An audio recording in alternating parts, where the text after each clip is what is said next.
Yeah, check out.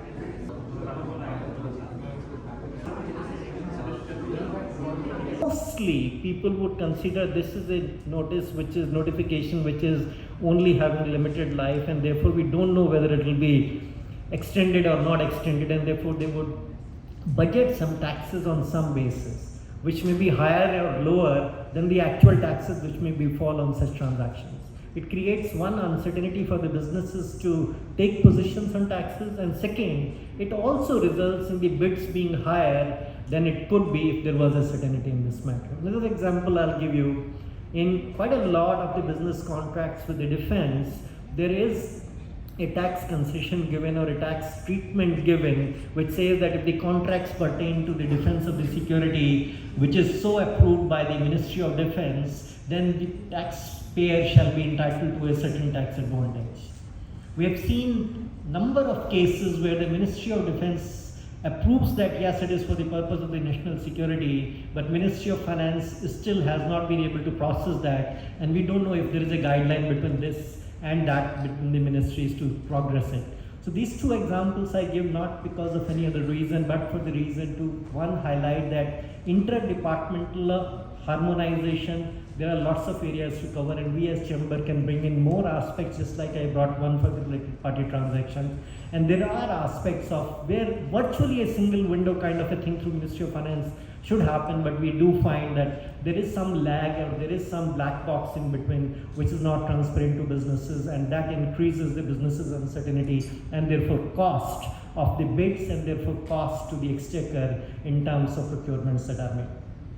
Two more points I will make here. One is regarding the significant effort and reform change that we made for the IBC code. The tax issues regarding IBC code, and particularly the income tax issues and the past tax issues, are getting addressed to some extent, but it still requires much more deeper examination, because the person who under such bids ultimately gets an undertaking or gets the businesses under IBC, he gets it, he needs to get it on a clean slate basis. Now, if there are ifs and buts as to what happens to the past legislation, how would the past legislation now haunt the new owner of the business? He would not be able to bid it in an appropriate manner. He would back away from bidding, and even if he bids, he would bid it in a manner that it pads in a lot of contingency on that, and therefore the recoveries would go down and are going down. And we see that, but for the clarity, the recoveries from the IBC process could increase. The second thing I would point out, that in terms of the growth in the businesses, manufacturing definitely is a sector where through PLI and other incentives there is a lot of attention. But service sector, and particularly in India, the talent that is available, which is differentiated from other countries, the service sector is a large employment generation sector. And today, at the senior level, when we see the multinational companies have the Indian CEOs overseas, same multinational companies, the Indian companies, they have the CEOs kind of material within India who want to be working from India, taking care of the regional role of Southeast Asia or Asia and Europe or Asia and Eurasia, or whatever people want to do. Today, I can point out that this is the legislation that we have in the Income Tax Act, which says that if people are managing the businesses from sitting in India, then the countries in which they manage the businesses, under certain circumstances, the profits of those countries could become taxable in India. And loosely we call it the place of effective management regulations under the Income Tax Act. I would say that as it is, there has been a lot of water which has flown under this. There are circulars which have been issued to clarify the positions on this.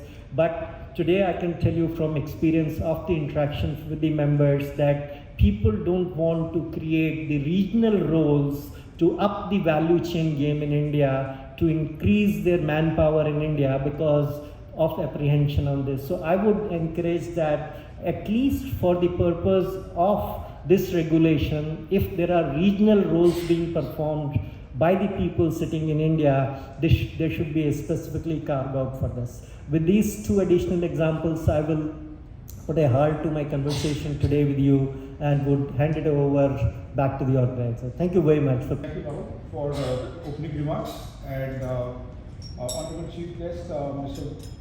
Vivek, thank you for coming today and gracing us for this conference. Mr. Kamlesh, Mr.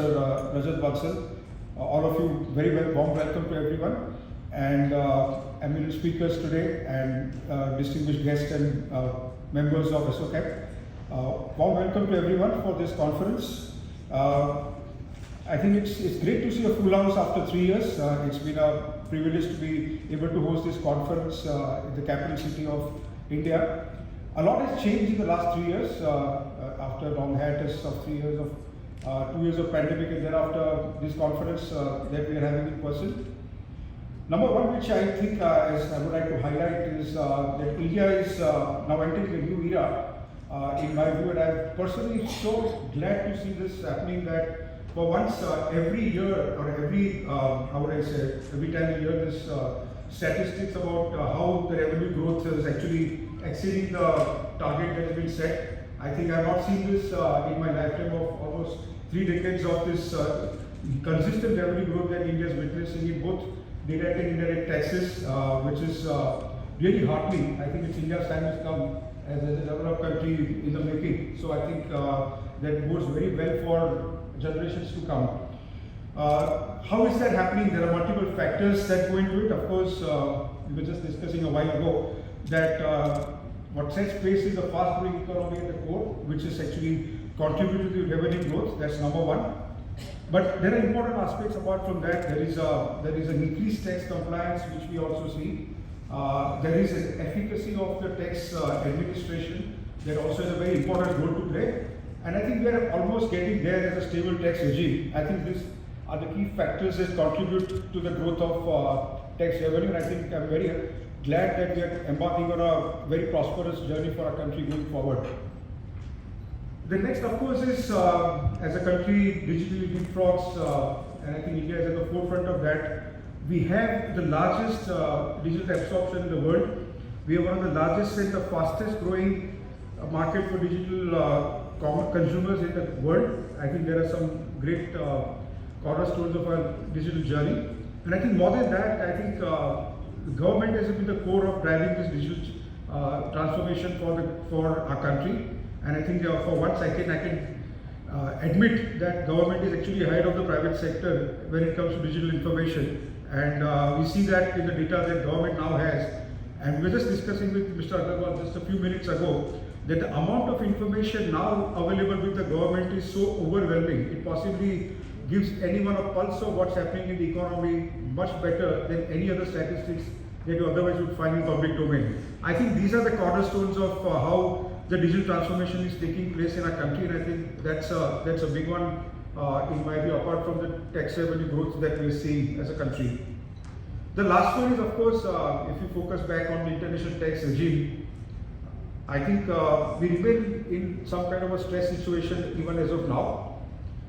Digital commerce itself was something as an issue of taxation that was dodging the governments how to collect fair share of revenue as opposed to the economic activity in a country.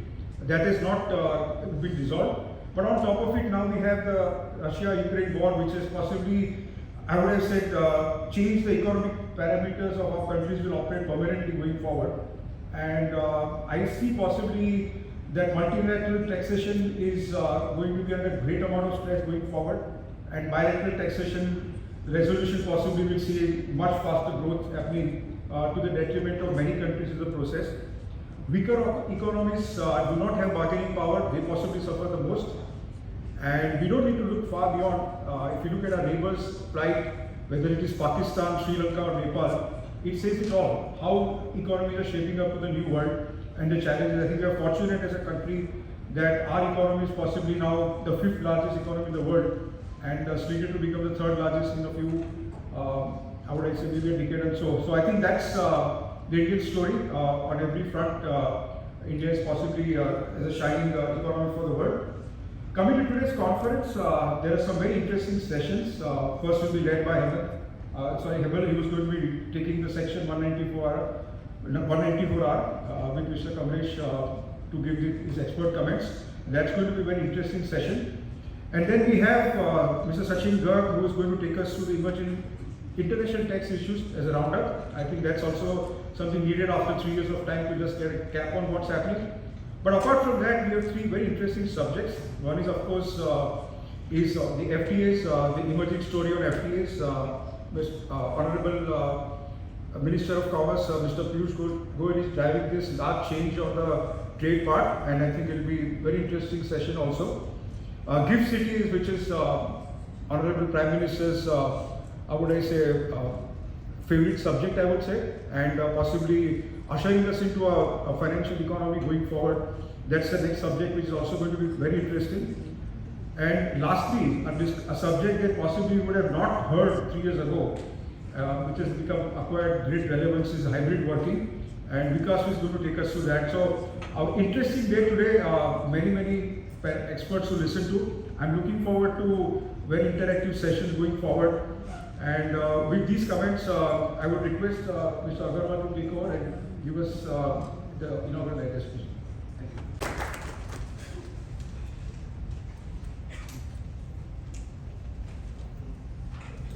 Chaudhary, Mr. Rakesh Nagia, all the office bearers of ASSOCHAM, my colleagues from the Department of Revenue, Mr. Ramesh, former chairman of CBIC, all the dignitaries and invitees, ladies and gentlemen. So, can we have a perfect system of taxation for an economy is a question that none of us can answer in yes. So,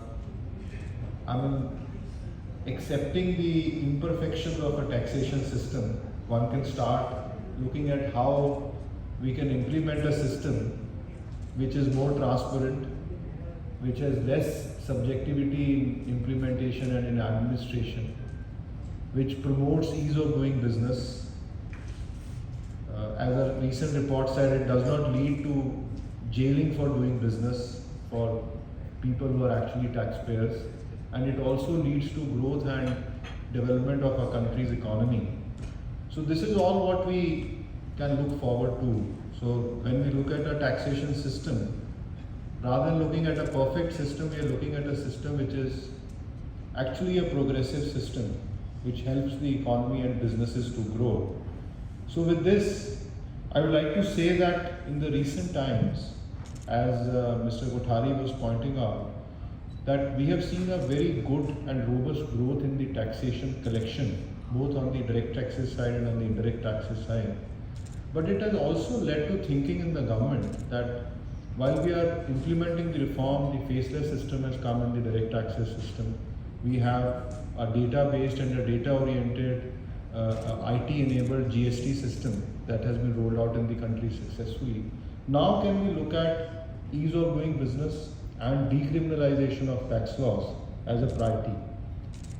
I can tell you that this is now the clarion call given by Honorable Prime Minister and the Honorable Finance Minister, and this is a task given to all of us, that we have to go in detail and make sure that we look at ease of doing business as a priority and we take steps to the best of our abilities. Recently, when we started working on ease of doing business and decriminalization, as a taxman, when we started discussing, the first reaction would be that this is a deterrence that is required in any tax collection mechanism. So any dilution of criminal provisions would actually lead to impact on the tax collection. So this was the beginning of the debate that happened. But when we started going into detail, we found that there are criminal provisions in the Income Tax Act, in the Customs Act, and in the GST Act, which are compoundable. But what is the level of compounding that is happening, and what is the discretion that is being exercised by officers? Can we look at that and make it more simpler? So this was one issue that was debated.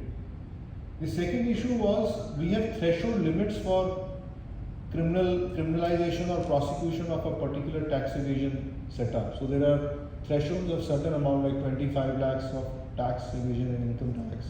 There is a level of 1 crore in GST. There is a certain level, say 20 lakhs for customs misdeclaration of baggage or other things that are coming through the ports. So there were threshold limits which we thought can be relooked at. And the third point was the provisions itself, whether they are redundant or we are having overlapping provisions with other acts. So when we went in detail, we could come to a consensus that the compounding provisions have to be made simpler, they have to be made more objective, and discretion has to be reduced. We can increase the thresholds for declaring a particular act as a crime, and we can look at removing those sections in these acts which are actually duplicate sections. We have similar sections in the Indian Penal Code, very small acts like obstructing an officer while acting to enforce, or not producing the documents while summons were issued. So all those things were looked at, and I'm happy to report that on all three fronts, under the Income Tax Act, under the Customs Act and under the GST Act, a lot of progress has been made, and you would see as time goes by that changes will come in. We are looking at raising the threshold limits in GST. We are looking at removing those provisions which are overlapping with the IPC, so that those provisions become simpler as the GST gets rolled out. The compounding provisions in GST are prohibitive. I mean, the compounding currently requires 50% to 150% of compounding charges or compounding fees, which is impossible for anybody to pay. That's why there has been zero compounding in India till now for all cases which are filed under GST. So that is being relooked at so that it becomes affordable and compounding becomes a better or a first choice for a taxpayer. Similarly, under income tax law, you would have seen the new circular that has been issued on compounding. Under the customs also, thresholds have been raised and a new circular on compounding has come in. So I was just pointing out that this is a major focus area to create a system of taxation which is more palatable, which is looking at growth, which is looking at supporting the businesses. And this is now becoming a reality. And as we come to the finance bill of 23, you would see a lot of changes happening on ease of doing business as well as on decriminalization of tax laws. The other point that has always been made is the reduction of compliance burden for businesses. So we have seen that there are separate numbers for each kind of application. If you have to go for a GST return filing, you have to go for a Ministry of Corporate Affairs return filing, you have to go for a income tax return filing, you have to go for ESI return filing, EPF return filing. So everywhere you have a separate identity, a separate number, a separate return to be filed, a lot of data to be filled in. So there is a serious move to have a single business identity, and that business identity can be used to go on a single portal to file different returns which are required for a particular business. So we are working very hard on this particular aspect also, so that businesses don't have to really work very hard for compliances, and compliances can be done in a way that the system becomes more and more simpler for you to follow. Data sharing. There are also issues of a data silo which has been created over a period of time, which has resulted in lack of planning at the national level from the government side also, and also lack of planning for the businesses as well, so far as their activities planning out. So there is again, we are now working very hard to break these silos. First, breaking the silos within the revenue department, between the direct taxes and indirect taxes, and then breaking these silos with other departments, so that the data that is getting collected either on the GST or on the income tax or on the customs, that is flowing freely between the departments, between the agencies, amongst the various users, and it also results in various spin-offs for businesses as well. Like for the GST data on sales or on invoices can actually be a data for the bankers to use that data for lending. It can also be a data for discounting of bills that are shared with the aggregators, and that can have a lot of spin-offs so far as the financial sector is concerned. Similarly, the data being shared with different departments, the aggregated data, so that data can be used for planning for their activity as well as for the national economic planning. That also is being now we are working on it. So this data sharing mechanism, data portal at one place, the data transmission to various users, including the private sector players, for further monetization of their data. So that is under active consideration and active implementation, and I see as we go forward, we will have a lot of results that will come. So we are now having detailed stakeholder discussions on litigation management, how we can reduce litigation, how the current backlog of appeals with the commissioners in the income tax side can be reduced. Can we go on a mission mode to look at clearing up our backlog and also making sure that the recourse to litigation gets reduced, people get redressal at an appropriate forum, at an appropriate stage. We are looking at transfer pricing issues in detail so that if a reform can be introduced, that gets built in. We are looking at issues of import of services. In fact, we had a detailed analysis on import of services, OIDR, and then we have given recommendations to the CBIC for both for tax compliance as well as reforming the system so that the ease of doing business is taken care of, as well as if there is any evasion of tax, that gets plugged in. So a lot of initiative has been taken now on the policy side, which is beyond the taxman's general thinking. So normally the policy has been formulated at the level of the boards. Now it is going beyond the boards, and it is, of course, both the boards are represented, but there is also a huge stakeholder consultation, and it is going on parallelly. It is not dependent on the finance bill coming up. Normally the stakeholder consultations would take place just before the budget and the results would be declared in the budget, but now we are doing it as a year-long exercise. So if there is any issue that gets discussed, that gets debated throughout the process, and the process gets culminated before even the discussions on the budget starts. So that process has been initiated, and I wish and hope continuous activity. And as I said, we are looking forward to having more stakeholder consultations, to having suggestions, and then of course improving the entire system. As we move forward, the role of data, the role of technology, the role of sharing of data, the system of informing side where AIS has been introduced, so that at least the taxpayer knows that this is what the government already has. So there is no issue of any inconsistency in filing returns. So that is also now being more and more data that is with us is getting shared. Another issue that is important is the issue of suspicious transactions that get reported through the FIU, and that is part of the FATF mandate. We are also trying to ensure that the data that is being shared through STRs or cash transaction reports that come in is kept confidential as a data, and is used in a very circumscribed way, not in a very bulk manner that the data gets shared to authorities and then people get harassed. So now the data sharing has become a way where the analysis is done, and after the analysis, if it is found that it is leading to some evasion, either on the direct taxes side or on the indirect taxes side, only then it is shared.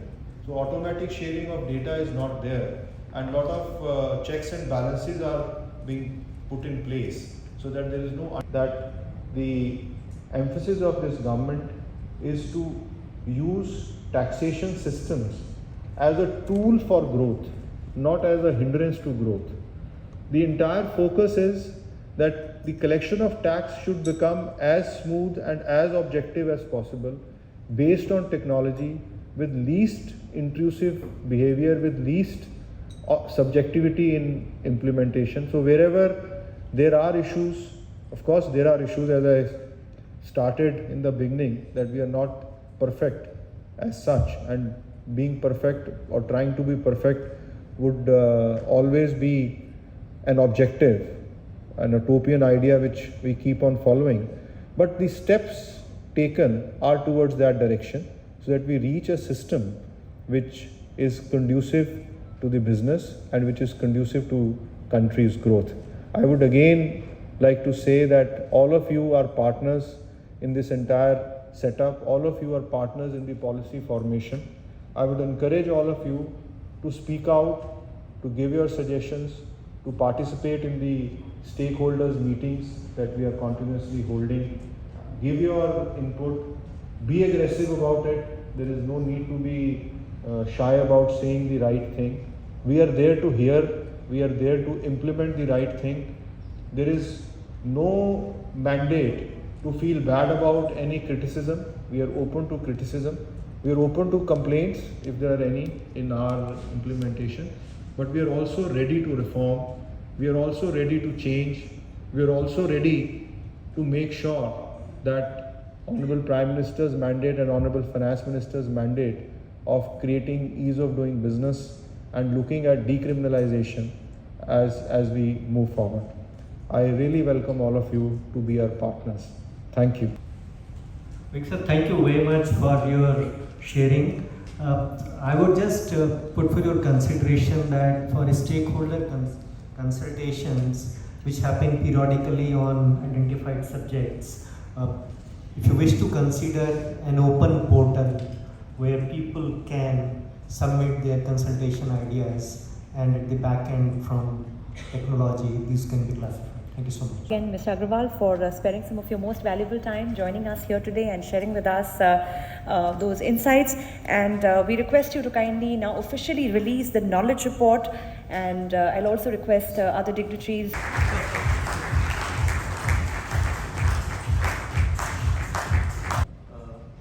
Good words. Just one thing on the ease of doing business.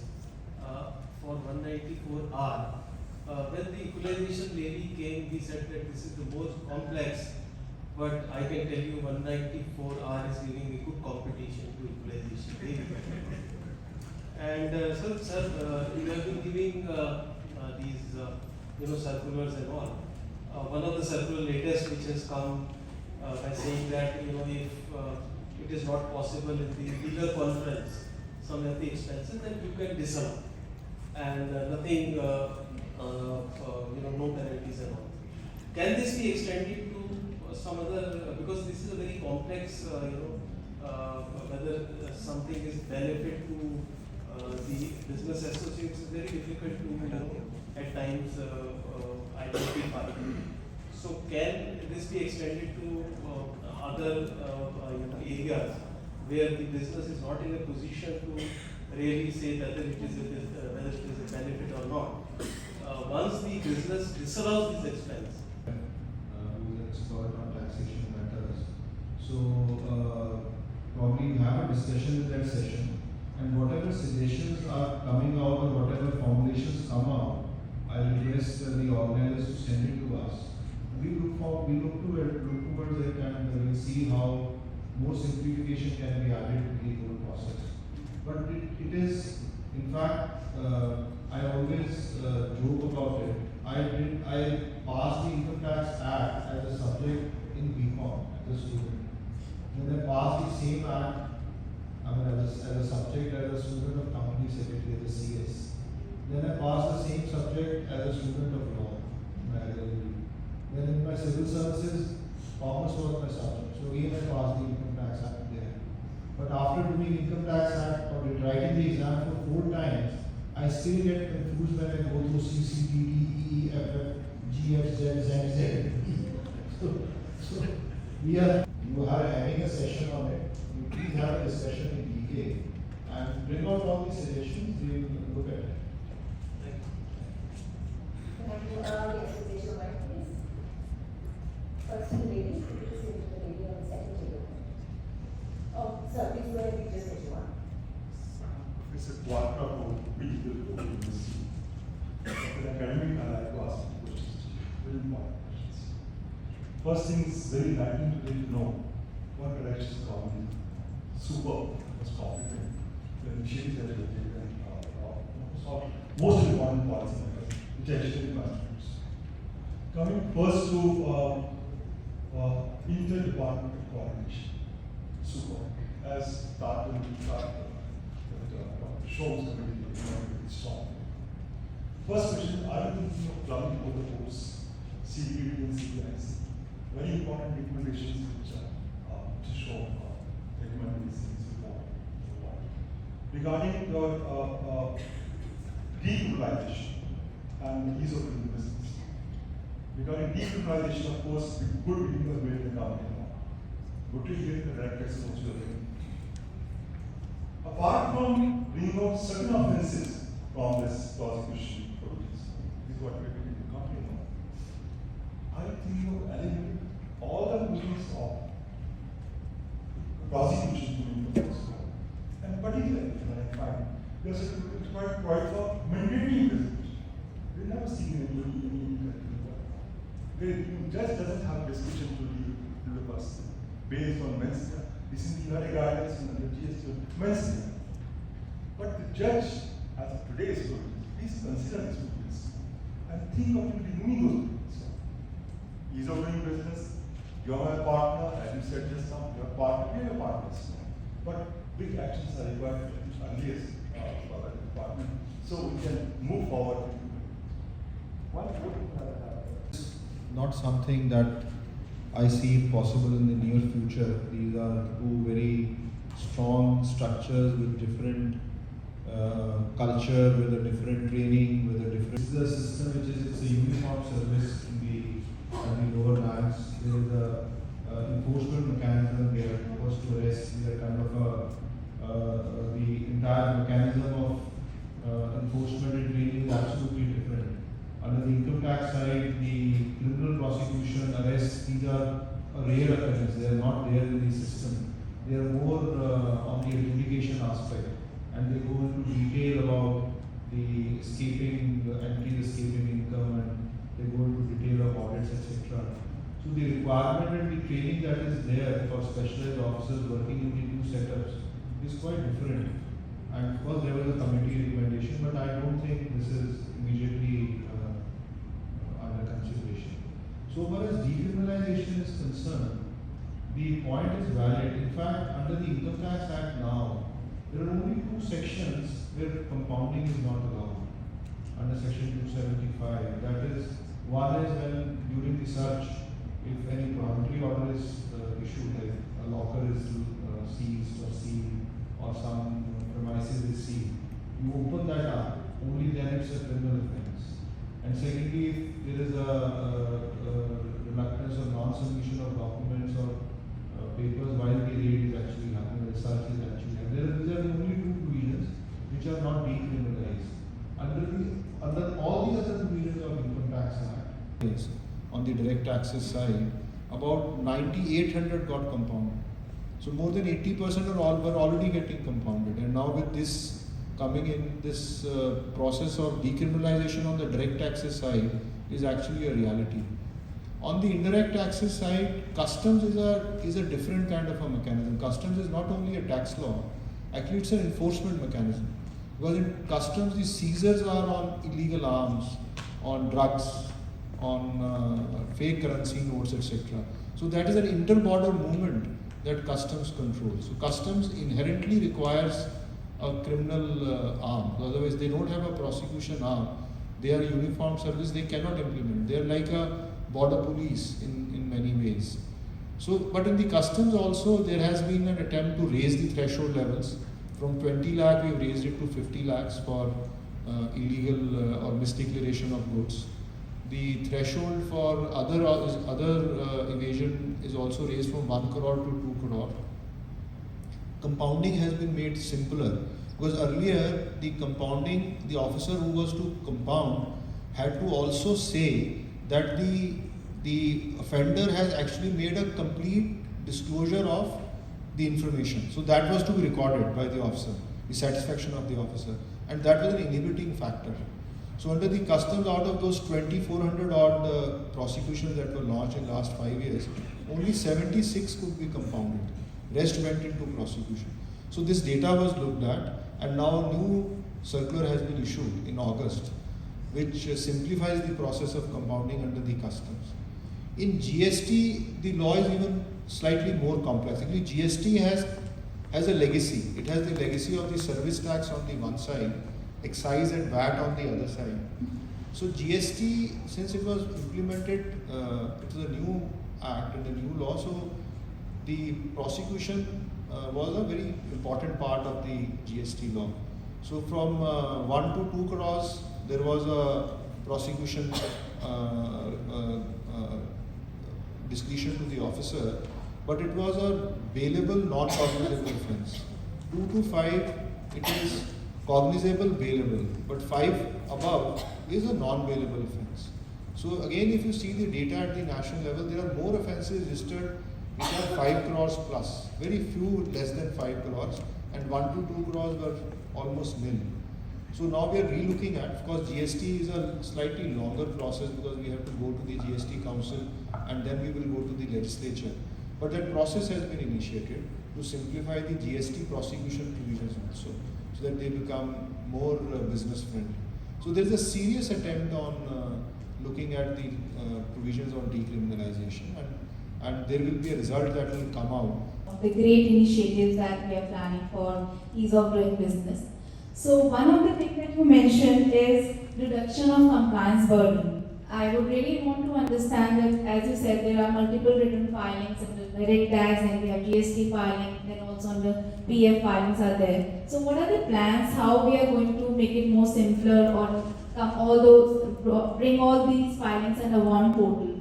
Of promotion for industries and trade, where they have a single portal. They have already launched a single portal for various compliances and services with the government.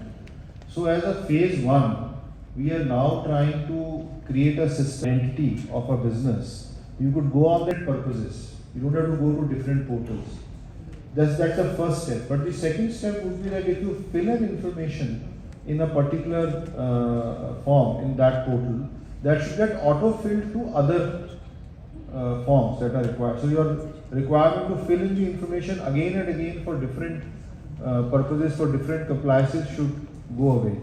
And the third step would be the sharing of data also. Like for an income tax return, you have now a pre-filled return also. So whatever transactions are with us, we try to share it with the taxpayer. Similarly, we will try to create a module where the information with the departments which are pertaining to you gets shared with you, and that information can be pre-filled through a drop-down menu.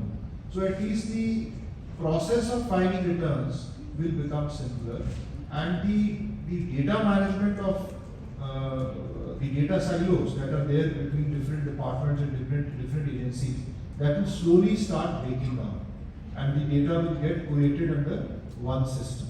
So this process has started.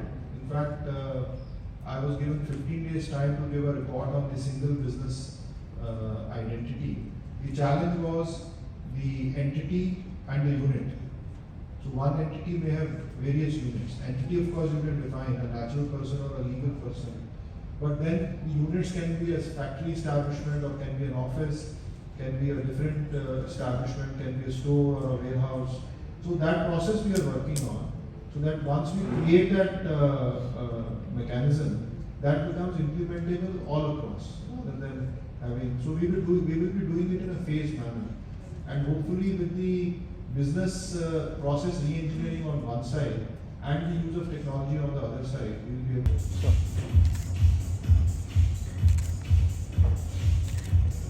Good morning, everyone.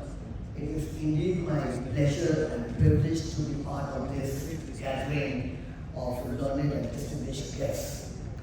So, on behalf of ASSOCHAM, I would like to express my deepest appreciation and utmost gratitude, and to a chief guest, Mr. Vivek Aggarwal, Additional Secretary, Department of Revenue, Ministry of Finance, along with other guests from the department, like Mr. Kamlesh, Varshney. Thank you so much for coming here, sir. And I had a number of occasions to interact with you and thoroughly enjoy interacting with you. And sir, thank you for sharing your views and giving the insight and awareness. So we are deeply honored to have you here. So before I end up, I just want to make a request to you the decriminalization of tax, one small thing that may be considered. It is only applicable for the compounding application made post 16 September. Can we relook why not the pending applications? Once the government has taken a decision, let the benefit can be availed by those people if they fall under that scheme. Can we look into that, sir? This is a humble request, and we request ASSOCHAM to formally put it in writing also, sir. So friends, as we navigate through this challenging times, never faced since a century, there have been a lot of learnings. The life has been redefined and the rules rewritten. And whether it is personal or whether it is official. We have this unique opportunity to use this crisis to do things differently and build back economies which are sustainable, resilient, and inclusive. And friends, let's remember that as a message for everybody. Taxation plays a very important role in sustainable development, and developing countries like India, where there is always a serious challenge to build up the tax capacity to raise more revenue to fund for the high commitment of the government for the social sector. Tax is the biggest contributor to the government kitty, and it is a backbone of government resources. In fact, very well said, taxes are the lifeblood of government, and no taxpayer should be permitted to escape the payment of his just share of the burden of contribution to the government exchequer. Simultaneously, the government should also address the expectation of the corporates, and lately we have seen a battery of steps, I'm going to just run it over, but taken by the government to adjust and align to the needs of the present times and the needs of the businesses. The rules of the financial prudence will be rewritten for some time, and there will be a compromise in government expenditure, which is the need of the hour. Some recent steps, mind-boggling steps taken by the government, I'm repeating the biggest step taken by the government, which I can recall it in the previous number of years, is this decriminalization of the land, widening and of the landscape of compounding, which is there, clarifying on the streamlining of the faceless part, guidelines, clarification on 194R. These are a quick fix solution which has come by the government. Friends, let's remember one thing. India is a very high growth trajectory. Your net tax collection is up by 23%. Your advance tax collection is up by 70% in this low period of first 6 months. And 93% of return getting processed. I think this is something indeed very, very welcome step initiated by the government. So in this changing time, we'll be discussing some very contemporary, different, out-of-the-box, non-traditional topics today also, which is the need of the hour.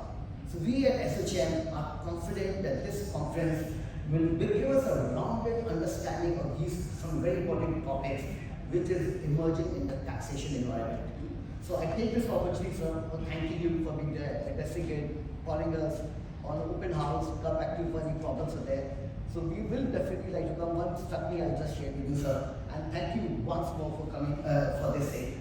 Session, which is a panel discussion on section 194R. I request everyone to We've had a detailed discussion, and a paper has come out for making the provisions under GST Act for prosecution more simpler and more friendly for the taxpayer.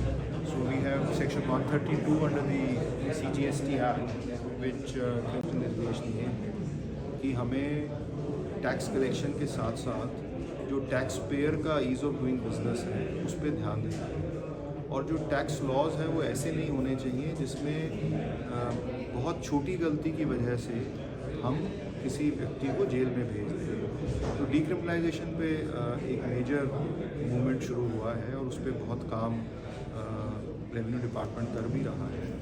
Direct taxes में नए circular आए हैं और indirect taxes में हम कोशिश ये कर रहे हैं कि कस्टम्स में और जीएसटी में जो थ्रेशोल्ड लिमिट्स हैं, जैसे टैक्स इवेजन के एक पर्टिकुलर लिमिट के ऊपर या मिस डिक्लेरेशन की एक पर्टिकुलर लिमिट के ऊपर अभी क्रिमिनल प्रोविजंस हैं, उन लिमिट्स को हम रेज़ करें ताकि रेज़ होने से जो रिक्वायरमेंट ऑफ प्रोसिक्यूशन है वो कम हो। जो कंपाउंडिंग के प्रोविजंस हैं उनको सिंप्लीफाई करें, जिससे जो प्रोसिक्यूशन में अगर चला भी जाता है केस तो कंपाउंडिंग फ़ी पे करके टैक्स पेयर उस प्रोसिक्यूशन से बाहर हो सके। और तीसरा, जो ऐसे क्लॉजेज हैं जो रिडंडेंट हैं या जिनके अन्य एक्ट में प्रावधान है जिनको ज़रूरत नहीं है टैक्स लॉज में रखने की, उनको टैक्स लॉ से हटाया जाए। इन तीनों पहलुओं पे हम लोग काम कर रहे हैं और उस काम का जो रिज़ल्ट है वो अब आते जा रहा है, नए सर्कुलर्स आते जा रहे हैं और जब तक फाइनेंस बिल आएगा 2023 का, तब तक ये सारे प्रोविजंस इम्प्लीमेंट होंगे, जिसमें केंद्र और राज्य मिलके फैसला करते हैं। तो फैसले के लिए जो कमेटीज़ के पास पेपर जाता है, जिसमें डिस्कशन पेपर जाता है, वो ऑलरेडी बन के कमेटी में चला गया है। वहाँ से वो जीएसटी काउंसिल में जाएगा और फिर वो फाइनेंस बिल का हिस्सा होगा। तो किस हद तक क्या चेंजेस होंगे उसके ऊपर तो तभी मैं बता पाऊँगा जब ये निर्णय हो जाएंगे, पर उस चेंजेस की तरफ हमारे कदम बढ़ गए हैं। तो जो मंशा है भारत सरकार की और रेवेन्यू डिपार्टमेंट की, वो है कि जहाँ तक संभव हो बिना इस बात से कॉम्प्रोमाइज़ किए कि जो बहुत किसी ने टैक्स इवेजन किया है या जो बेंच लिया है, जिसने जानबूझ के गड़बड़ की है या झूठा क्रेडिट ठगी करके लिया है, उसको तो सज़ा मिले, पर जो आम टैक्स पेयर है जिससे भूलवश कोई बात हुई है, उसको क्रिमिनल प्रोसिक्यूशन में ना जाना पड़े। तो इस दिशा में काम हो रहा है। वो क्या थ्रेशोल्ड चेंज होंगे और कितना उसमें रिलैक्सेशन होगा, वो तो जैसे निर्णय होंगे वो आते जाएंगे, और उसके ऊपर काम शुरू होगा। हाल ही में वित्त मंत्री ने आदेश दिए हैं जिसके ऊपर अब हम काम कर रहे हैं। वो एक तो है कि हम जितनी भी शिकायतें आती हैं उनका निवारण करें, उनका पेंडेंसी को रिमूव करें, बट उन्होंने ये भी कहा है कि आप क्वालिटी ऑफ रिड्रेसल भी देखें कि जो निवारण हो रहा है उसका क्वालिटी क्या है, कितना हम वास्तविक निवारण कर रहे हैं और कितना हम केवल जवाब दे रहे हैं, उसके ऊपर भी काम करना है। तो उसके ऊपर अब रेगुलर फॉलोअप हो रहा है। हम ये देख रहे हैं कि किस लेवल पे कितनी शिकायतें पेंडिंग हैं, डेटा के सेटअप में भी, क्योंकि इनकम टैक्स का सेटअप पूरा फेसलेस है, और अदरवाइज भी जो शिकायतें हैं जैसे रिफंड को लेके हैं या अन्य शिकायतें हैं, और उन शिकायतों का निराकरण किस तरह से हो रहा है, उसकी क्वालिटी क्या है, उसके ऊपर भी हमारा फोकस है। तो दोनों पे हम काम करेंगे तो हमारा क्वांटिटी भी कम होगा पेंडेंसी का, और उसका क्वालिटी निराकरण भी हो पाएगा। ये तो पॉलिसी ऑलरेडी इन प्लेस है रिड्रेसल ऑफ कंप्लेंट्स की, सिर्फ रेगुलर मॉनिटरिंग की आवश्यकता है। तो अब हर मंडे हम लोग मॉनिटर कर रहे हैं जो फील्ड में कंप्लेंट्स हैं, जो हेडक्वार्टर से कंप्लेंट्स फील्ड में गई हैं, उनका निराकरण कितनों का हुआ है और कितनी पेंडिंग है, उसका क्वालिटी ऑफ निराकरण क्या है। लास्ट क्वेश्चन, विंडो सिस्टम का पोर्टल क्रिएट वो कर रहे हैं जिसमें कंप्लायंसेस के लिए एक ही जगह से नागरिक बहुत सारे विभागों की, बहुत सारी एजेंसीज की कंप्लायंस करने की व्यवस्था वो करने की कोशिश कर रहे हैं। उसमें एक सिंगल बिजनेस आइडेंटिटी क्रिएट करने की बात भी है, जिस पे एक कमेटी का गठन किया गया जिसमें डिपार्टमेंट ऑफ रेवेन्यू इन्वॉल्व है। हम कोशिश कर रहे हैं कि वो सिंगल बिजनेस आइडेंटिटी के ऊपर निर्णय हो जाए, और निर्णय होकर अगर वो इम्प्लीमेंट होगा तो जो DPIT का पोर्टल है उससे बहुत सारी कंप्लायंसेस एक जगह से होती हैं। विवेक अग्रवाल जी हमारे साथ में हैं। यहाँ पर एक कॉन्फ्रेंस चल रहा है, टैक्स कॉन्फ्रेंस दिल्ली में संग्रीला होटल में।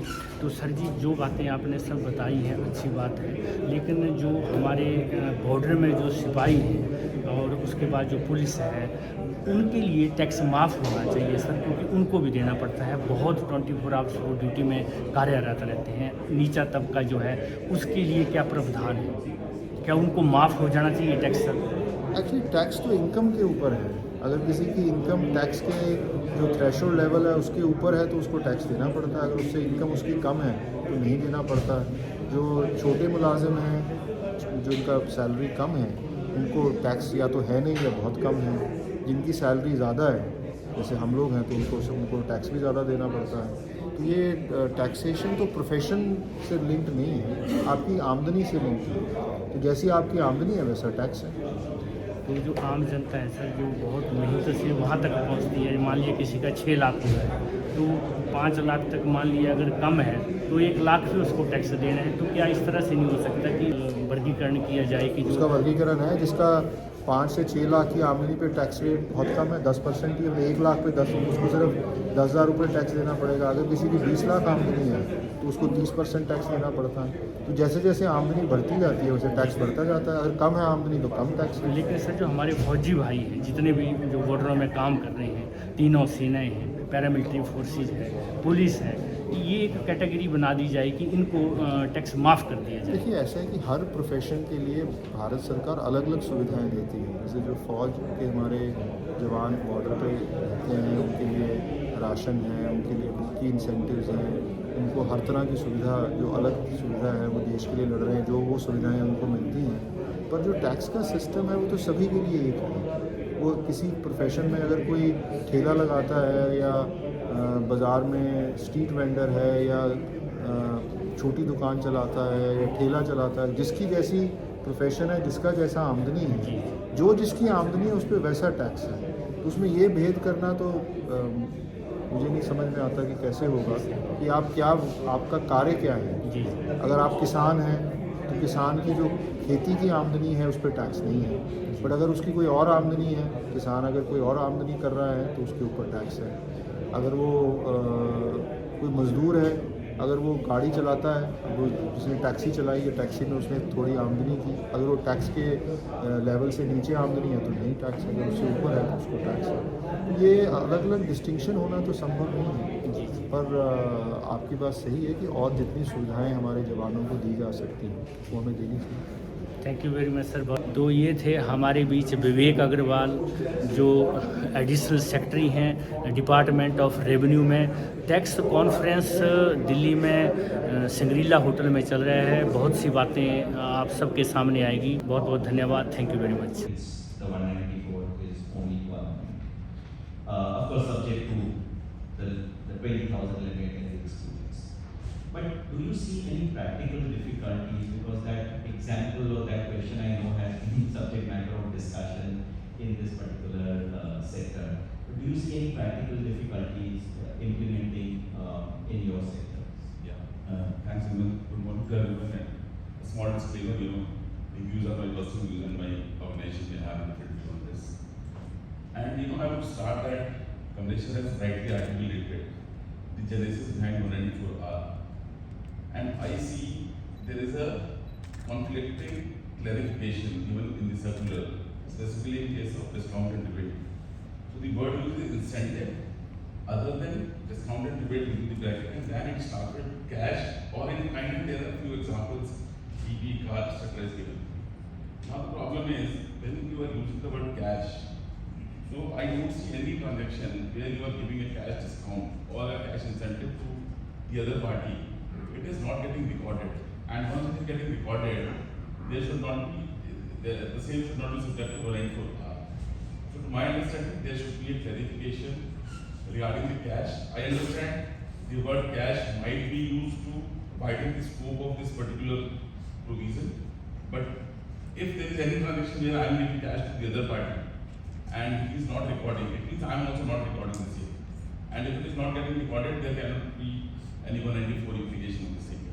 So I see personally, when we are saying cash, or if there are some other implications as per the ministry, then they should actually come out with specific examples, because say for example we are giving 2% discount for achieving certain threshold.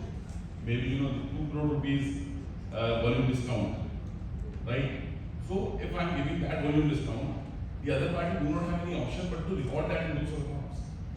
And I agree, again the other another genesis of 194R is one's expenditure should be the other person's income, right? So in principle that is the genesis. So if I am giving something in cash, the other party do not have any option but to record in cash. So I think that is the main issue where we feel that there is a difficulty. And believe me, sir, the moment you remove that cash word, you will see that the other in-kind incentives are getting reduced, and people will definitely move to the cash incentive, and they really do not want to go into 194R, and it will automatically get recorded in both the books. Cash, it does not mean cash incentive, because in the bracket it is written other than incentive or rebate. So absolutely no issue if you are giving cash incentive to your dealer. Now definitely, I may have issued an invoice to my dealer that it is of 10,000 rupees, but if you pay me within 5 days or within so many days, I will give you 5% discount.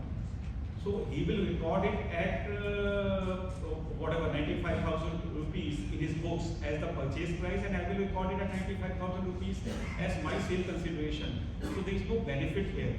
Absolutely. That we have clarified through the help of an example.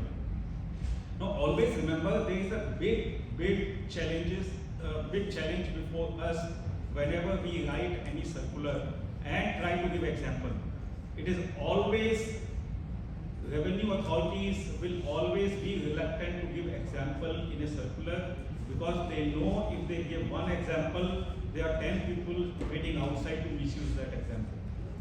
You know, but still, in last whatever 3-4 years, we have seen that we have taken this power for issuing this clarification with the help of examples. But a lot of thought goes through before we write even a single word in the circular. That whether this word should be written or some other word should be written. Because we have also, while we have to, it is our duty to make sure that we make the life simple for director, you know, kind of ease of compliance. We also have to safeguard that it is not being misused by some people who only look out for how to misuse the instruction or circular issued by the CBDT. You know, so that challenge is always before us. So what is written in the circular is very clear that cash incentive example that you have given is definitely not a benefit. I mean, you give cash incentive to your dealer, to stockist, whatever, it is not a benefit. But why have we still written cash all kind, benefit in cash on kind other than incentive and rebate is because tomorrow if I don't write cash, somebody will say, you have done very well, I will give you a crypto. No, they will say crypto is a currency, so it is cash. You know, and then it is not a benefit. So there are people who are willing to misuse it. So we have to be very careful. The concept, we should understand that what is the concept of 194R. Once we are clear about that concept, which I discussed earlier and which Dinesh also spoke about, that what is his expenditure is a receipt of his dealer. I won't say income, receipt. I mean, income is finally calculated, but he should include it as a receipt. Because if he is using for business purpose, then he gets a reduction also. So far as if conditions of section 37 are satisfied. So that is where the concept is. So long as that concept is there, there is there is nothing to worry. There is no benefit. Sure. Thank you, sir. Sir, let me move on to another example where it's not an issue of matching the books. If I read the circular 18, and as I was going through with a happy mind that it throws more clarification, I came to the last question, which was 7, which talked about that if there is a rights issue or a bonus issue by a company in which public are substantially interested, 194R is not to be deducted. And on the basis that the overall valuation remains the same, the enterprise value remains the same. Like you said, the example could be then misused, or to be then taken to imply that does this mean that a bonus or rights issue by a company in which public are not substantially interested is subject to 194R. So if I am sitting in your chair and a client comes to me, I will tell him that see, when dealer conference example is given, CBDT said that it is a benefit, but I am giving you an option that you don't tax it as a benefit, you don't claim this expenditure in your books of account. So that's a relaxation provided by CBDT on specific facts, to remove difficulty. Similarly, when it came to one-time settlement, CBDT said these entities have a one-time settlement of loan outstanding, then it is a benefit. It may be benefit, taxable or not, it is written, it may be. I mean, depending on Supreme Court judgment in Mahindra, some cases it is taxable, some cases it is not taxable. But you may not deduct TDS because we are giving you relaxation, otherwise it would be an extra cost on you in addition to the haircut. Here again CBDT said that removal of difficulty, I am giving you concession. So if these are the two examples where CBDT is saying that I am giving you concession. But in this case, you read the question. The question itself says that if a company in which public are substantially interested issue bonus share or right share, then whether it is a benefit, answer says no, it is not a benefit. So how are you taking a reverse direction? The question is that, well, the question is posed as the public is substantially. Because then, because logically is that if it was the same logic should apply even for companies. One option is that, as you said, you extend it. Yeah, because the CBDT circular does not say that it is a benefit and I am giving you concession. So to speak, does it mean that there the specified lenders are given? And therefore, if there is one-time settlement by a non-specified, let's say a private company, then would it be a kind of subject to 194R? Because it will get reflected in the opposite reports. So, once an answer is in the form of concession. So, circular says that it is a benefit, but we understand that it could be an additional cost on these banks and financial institutions. So, if there is a one-time loan waiver by A, B, C, D, E, F, G, then it is not benefit. That means if it is a loan, one-time settlement of loan by anybody other than this A to G, then CBDT circular will not apply. So that's clear. You are correct in your interpretation. Your question is why it is restricted to only these and not to others. Now, once again, these are the issues because normally loans will be given by these entities, and we have not left out any. Who are in their business and profession, it is their job to give loan to others. So whether it is asset reconstruction company, where loan waiver will happen, or NBFCs also we have included. So we have included everybody, housing finance companies, everybody.